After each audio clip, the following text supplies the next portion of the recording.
നമസ്കാരം.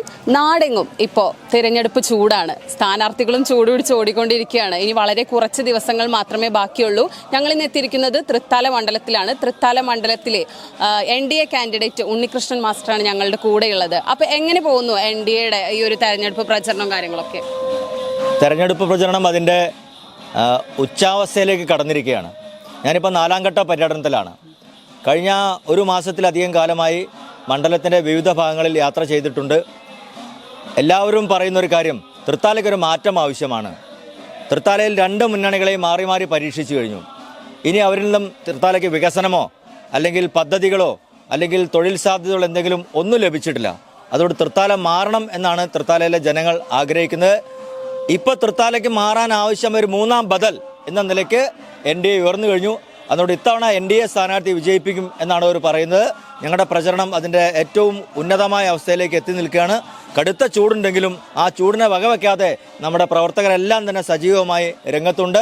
തൃത്താലയുടെ വികസിത തൃത്താല എന്നുള്ള സ്വപ്നം സാക്ഷാത്കരിക്കാൻ വേണ്ടിയാണ് ഇത്തവണ NDA മത്സരിക്കുന്നത്.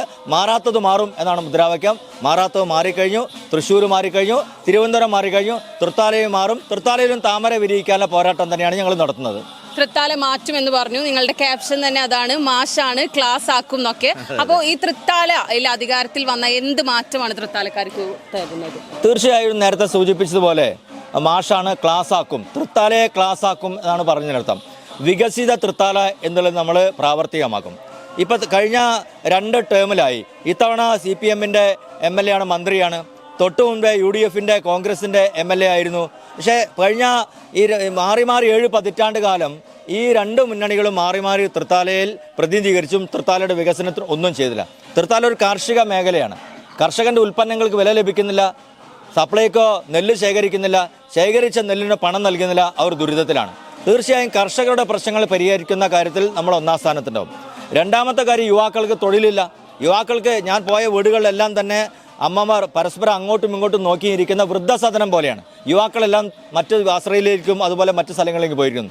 ഒരു കാര്യം ഉറപ്പ് നൽകും, കേന്ദ്ര ഗവൺമെൻറ് ധനവധി പദ്ധതികൾ, സ്റ്റാർട്ടപ്പ് പദ്ധതി, സ്റ്റാൻഡപ്പ് പദ്ധതി, മുദ്ര ലോൺ, മേക്ക് ഇൻ ഇന്ത്യ പദ്ധതി, ഇങ്ങനെ ഈ പദ്ധതികളെല്ലാം പ്രയോജനപ്പെടുത്തി തൃത്താലയിലെ യുവജനങ്ങൾക്ക്, അഭ്യസ്തവിദ്യരായ യുവജനങ്ങൾക്ക് തൃത്താലയിൽ തന്നെ തൊഴിൽ നൽകാൻ ആവശ്യമായ സൗകര്യങ്ങൾ ഉണ്ടാക്കും. അത് ഞങ്ങളുടെ മറ്റൊരു വാഗ്ദാനമാണ്. അതോടൊപ്പം തന്നെ തൃത്താല ഒരു ടൂറിസ്റ്റ് ഹബ്ബാണ്. നിരവധി ടൂറിസം സാധ്യതകൾ, വെള്ളിയാങ്കല്ല് ബ്രിഡ്ജ്, ഭാരതപ്പുഴയുടെ തീരം, അതുപോലെ തന്നെ ആയുർവേദ ടൂറിസം, ഇങ്ങനെ നിരവധി ടൂറിസത്തിൻ്റെ സാധ്യതയുള്ള ഒരു നിയോജക മണ്ഡലമാണ് തൃത്താല നിയോജകം. ആ തൃത്താല നിയോജക മണ്ഡലത്തിൽ ടൂറിസത്തിൻ്റെ യാതൊരു സാധ്യതയും പ്രയോജനപ്പെടുത്തില്ല. ഒരു കാര്യം തൃത്താലയിലെ ജനങ്ങൾക്ക് ഉറപ്പ് നൽകുകയാണ്, തൃത്താലയിൽ MLA ആയി തിരഞ്ഞെടുത്തു കഴിഞ്ഞാൽ ഏതൊരു ടൂറിസ്റ്റും വരാൻ ആഗ്രഹിക്കുന്ന മനോഹരമായ തൃത്താലയാക്കി മാറ്റും എന്ന കാര്യത്തിലും നമുക്ക് യാതൊരു സംശയവും ഇല്ല എന്നുള്ളതാണ്. മഹിളാ ശാക്തീകരണം, മഹിളകൾക്ക് തൊഴിൽ നൽകുന്ന എന്ത് സംരംഭമുള്ളത്? പ്രധാനമന്ത്രി നരേന്ദ്രമോദി 100 കണക്കിന് പദ്ധതികളാണ് മഹിളകൾക്ക് ശാക്തീകരണത്തിന് കൊണ്ടുവന്നിട്ടുള്ളത്. അതൊന്നും പ്രയോജനപ്പെടുത്തി തൃത്താലയിൽ മഹിളകളെ ശാക്തീകരിക്കാനോ അവർക്ക് തൊഴിൽ ലഭിക്കാനോ ആയിട്ടുള്ള യാതൊരു പദ്ധതികളും നടപ്പിലാക്കിയില്ല എന്നുള്ളത് ഇവിടുത്തെ ജനങ്ങൾ തിരിച്ചറിയുന്നു. മറ്റൊരു കാര്യം പ്രധാനമായി സൂചിപ്പിക്കാനുള്ളത്, എന്നെ സംബന്ധിച്ച് ഞാനൊരു റിട്ടയർഡ് അധ്യാപകനാണ്. തൃത്താലയിലെ MLA ആയി തിരഞ്ഞെടുത്തു കഴിഞ്ഞാൽ ഒരു കാര്യം ജനങ്ങൾക്ക് ഞാൻ ഉറപ്പ് നൽകുകയാണ്, എനിക്ക് ലഭിക്കുന്ന മുഴുവൻ ആനുകൂല്യങ്ങൾ, ശമ്പളമായാലും അത് ശരി, അലവൻസ് ആയാലും ശരി, ട്രാവലിംഗ് ആയാലും, അതെല്ലാം തന്നെ തൃത്താലയിലെ സാധാരണക്കാരായ ജനങ്ങൾക്ക് വേണ്ടി അടുത്ത 5 വർഷവും ചെലവഴിക്കുമെന്നുള്ളൊരു വാഗ്ദാനം കൂടി തൃത്താലയിലെ ജനങ്ങളുടെ മുന്നിൽ ഞാൻ വെക്കുകയാണ്. വികസിത തൃത്താലയ്ക്ക് വേണ്ടി ഞാൻ മുന്നോട്ടും. അതോടൊപ്പം തന്നെ സാംസ്കാരികമായി വളരെ പ്രാധാന്യമുള്ള സ്ഥലമാണ് തൃത്താല. മഹാകവി വ്യക്തിത്വത്തിൻ്റെ ജന്മനാടാണ്. പാക്കനാരുടെ, പറയിപ്പറ്റ പന്തൂരത്തിൻ്റെ, മേഴത്തൂരിൻ്റെ, അങ്ങനെ വിശാലമായ ധാരാളം മഹാന്മാർ ജനിച്ച മണ്ണാണ്. അക്കിത്തത്തിന് സ്മാരകം ഇതുവരെ പണിഞ്ഞിട്ടില്ല. 5 കോടി രൂപ പാസ്സാക്കിയെന്ന് ഗവൺമെൻറ് പറയുന്നു, പക്ഷെ ഒന്നും ചെയ്തില്ല. ഞാനൊരു കാര്യം ഉറപ്പ് തരാണ് തൃത്താല ജനങ്ങൾ, എന്നെ MLA ആയി തിരഞ്ഞെടുത്തു കഴിഞ്ഞാൽ സാംസ്കാരിക വകുപ്പിൻ്റെ സഹായത്തോടുകൂടി ഈ അക്കിത്തത്തിൻ്റെ സ്മാരകം പണിയും, സാംസ്കാരിക നിലനിലും. പാക്കനാരുടെ ഭൂമി അത് സ്മാരകമാക്കി, മനോഹരമായ സ്മാരകമാക്കി മാറ്റും. മറ്റൊരു കാര്യം, തൃത്താലയിലെ ഹൈന്ദവ സഹോദരങ്ങൾക്ക് അവർ മരണപ്പെട്ട് കഴിഞ്ഞാൽ ശവം സംസ്കരിക്കാൻ യാതൊരു സൗകര്യമില്ല. ആനക്കരയിലെ കൂടല്ലൂരിൽ ഒരു ശ്മശാന ഭൂമിയുണ്ട്. അത് ശ്മശാന ഭൂമിയായി കിടക്കുക. കാട് പിടിച്ച് ശവം സംസ്കരിക്കാൻ പറ്റാത്ത, ഒരു അധികൃതർ ഒരു ശ്രദ്ധയും കിട്ടാത്ത അവഗണനയുടെ നേർസാക്ഷ്യമായിട്ട് കിടക്കുന്നുണ്ട്. ഇപ്പോൾ മരിച്ചു കഴിഞ്ഞാൽ ശവം കിലോമീറ്റർ ദൂരെ കൊണ്ടുപോകണം. അവർക്കതിൻ്റെ അവകാശമുണ്ട്. പക്ഷെ മറ്റു മതസ്ഥർക്ക് എല്ലാ സൗകര്യവും ഉള്ളപ്പോൾ ഇവിടെ അവഗണന നേരിടുന്നു. ഇങ്ങനെ തൃത്താലയുടെ വികസനവും തൃത്താലയുടെ സാമൂഹ്യ പശ്ചാത്തലവും തൃത്താലയുടെ സാംസ്കാരിക പശ്ചാത്തലവും എല്ലാം മുന്നിൽ കണ്ടുകൊണ്ട് എല്ലാ മേഖലയിലും വികസനത്തിന് വേണ്ടിയുള്ള പ്രവർത്തനം തൃത്താലയിലെ ജനങ്ങൾക്ക് വേണ്ടി ഉണ്ടാകും എന്നൊരു ഉറപ്പ് നൽകുകയാണ്.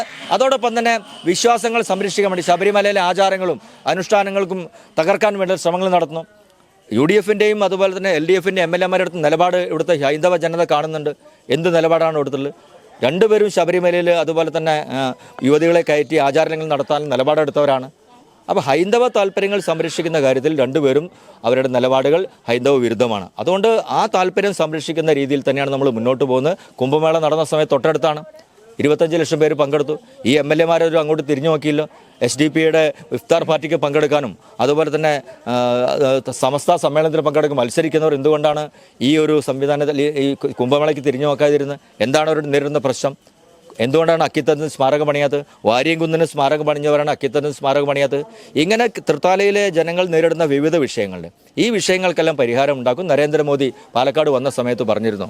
എനിക്ക് കൂടി വേണ്ടിയാണ് നരേന്ദ്രമോദി പാലക്കാട് വന്നിട്ടുണ്ടായിരുന്നത്. തൃത്താലയുടെ വികസനത്തിന് വേണ്ടി എന്ത് ആവശ്യപ്പെട്ടാലും അത് നൽകും എന്നാണ് അതോടെ വാഗ്ദാനം നൽകി. സുരേഷ് ഗോപി നമ്മുടെ മണ്ഡലത്തിൽ വന്നു കൺവെൻഷൻ ഉദ്ഘാടനം ചെയ്യാൻ വേണ്ടി.